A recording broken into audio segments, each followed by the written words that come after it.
Right now, it is time to bring in someone that we don't yell at, and that is Dr. Judy Wurtman. Judy is the co-author of the Serotonin Power Diet, serotoninpowerdiet.com. Also, Simon Loses His Tummy in her latest book, Before Her Voice Was Still. Ladies and gentlemen, here she is, Dr. Judy Wurtman. Good morning. Good morning to both of you. I hope it's a pleasant morning. It is. We were doing... Not for the computer, but everything else. No, well, I usually cry with my computer, at my computer. I don't yell at it. It always reduces me to tears when it stops working or communicating with my printer or going black. You know, the screen goes black and you can't get it back on again. It's one of the stressors that causes me to lose any control of my emotions. And I think it's very typical. Yes, it is. So, but if you were here, I'm afraid that you might be yelled at. But that's all right. No, I actually don't think you'd dare. I know. Fortunately, there are things that are, have more trouble breaking, like maybe a pen or a mechanical pencil or just a pencil and a pencil sharpener, so you can still communicate sometimes without the computer. Anyway, the thing that, Jill, I want to talk to you about is something that, we've talked about off and on, but I had a discussion with my colleague who had written our book, The Serotonin Power Diet, because we're thinking about revising it. And one of the things that has come across in those several years since we published this book, that is for people who gain weight on their antidepressant medication, is the fact that we occasionally get emails, usually an email or sometimes a letter, from people who claim that they have been on antidepressants but have gone off of it, they gained weight, but went off the medication when it was deemed appropriate to do so, and went on a diet to get back to the weight they had been before they went on these medications, and could not lose weight.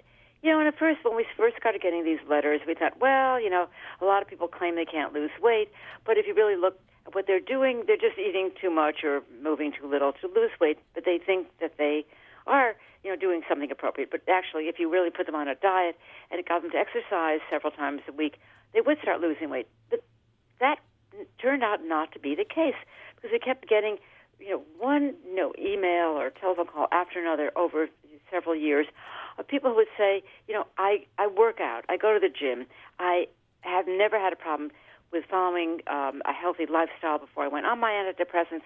I have no trouble going back to following this now, and I cannot lose weight. I've gone to my doctor, it's not my metabolism, nobody understands, and they really just sort of ignore me.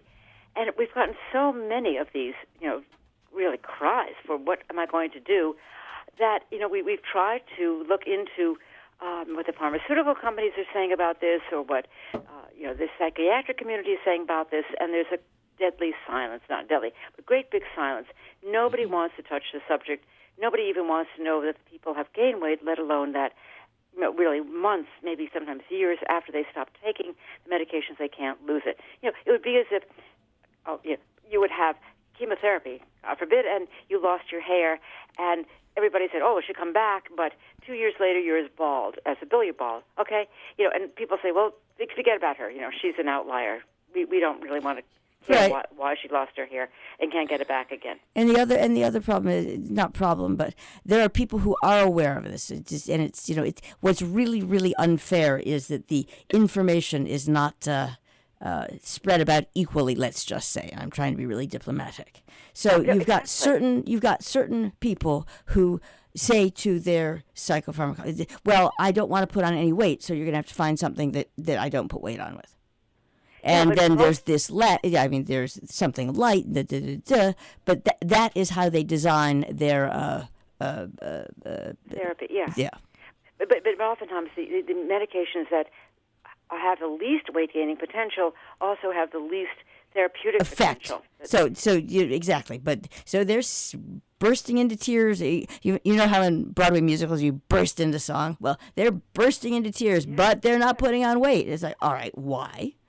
Not why are you not putting on weight, but why are you taking something that is only contributing to your bursting into tears? You have to find something else. Exactly. Might as well taking a sugar pill. Exactly. Well, so what we were thinking about is why Not why, but because we know why, because they won't do it. But wouldn't it be practical and effective if at the time you were told by your therapist, Jill, I think maybe it's a good idea for your blank diagnosis that you went on an antidepressant, and it may cause you to gain weight.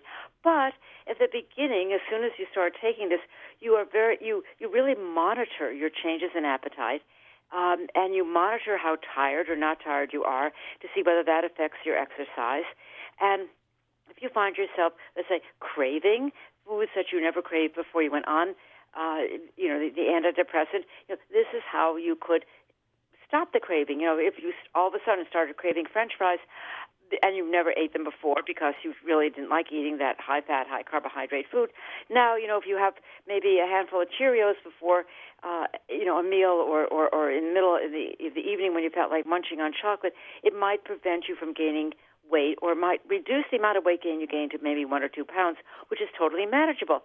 And I'm going to weigh you, or you weigh yourself every week. We'll keep track of your weight when you come back 6 weeks later. If there really is a substantial increase of weight, we're really going to take measures immediately, not to change your medication, but to get you to stop gaining the weight. Rather than ignoring it, as many psychiatrists say, I don't want to weigh my patients because then they may stop coming to me and stop taking the antidepressant.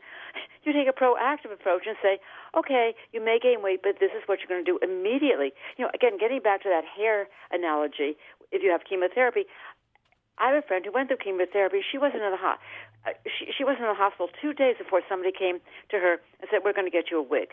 The point is, that's a known side effect, and somebody says, well, no, you don't want to go. You want to deal with this. We have a solution, or a wig, or a scarf, or a hat, or something. Why can't therapists do this? They know weight gain is a major side effect. They know that it's hard for people to lose weight. They know it causes people to become more depressed as they find their body changing. They can't fit into their clothes. People look at them and say, wow, you've changed because your face is all pudgy now. Why can't this be part of the support system when you go on to one of these drugs so that you don't gain the weight? And you really can prevent yourself from doing this. And I'm not sure, if we do, because we're thinking about, again, revising our book and making it available for people who are just starting on these drugs. I'm sure that there's going to be a great big silence from the psychiatric community, as there has been, for all these years. Yeah, and the idea is at some point it would be really nice. It would be really nice if that weren't. Well, yes, but also if it were literally managed up front, because now it's become so fear-based that you either have the group that knows that these that weight gain is caused, and they're just terrified of it. It's no longer sensible. It's the dire side effect. So you end up in a completely different dialogue than one that could help you, and that is what I find so troubling. Yeah, and exactly. And, if you took a medication and the doctor said, this medication really may cause your stomach to hurt because it might cause extra acid to be produced, so have the pill with meals, right? You've heard that. Or, maybe if it's really as bad, then you might consider taking one of the over-the-counter acid reducers, like Tums, because you may feel some discomfort. You would be told that immediately. You wouldn't be waiting 6 weeks to come back, crawling to your doctor and say, my stomach is really killing me. I don't know what happens every time I take this pill. I feel like, somebody's stabbing me in the stomach because of the acid. Oh, did we forget to tell you to take some Tums with it? No, that would never happen. But it's the analogy is with this weight situation, is that your psychiatrist, your therapist, your psychiatric social worker won't tell you, because they don't want you to stop taking the medication, that you might gain weight, and they won't tell you what steps to take to prevent it from happening. I think it has to change. I fully endorse that. Yes, we will. We're like one step at a time, but we will do that. Talk to you next week. Bye-bye. Thank you very much. Dr. Judy Wurtman, Food for Mood. And you can hear Judy every Thursday right before our connection with This Week in the Lakeville Journal. And you can hear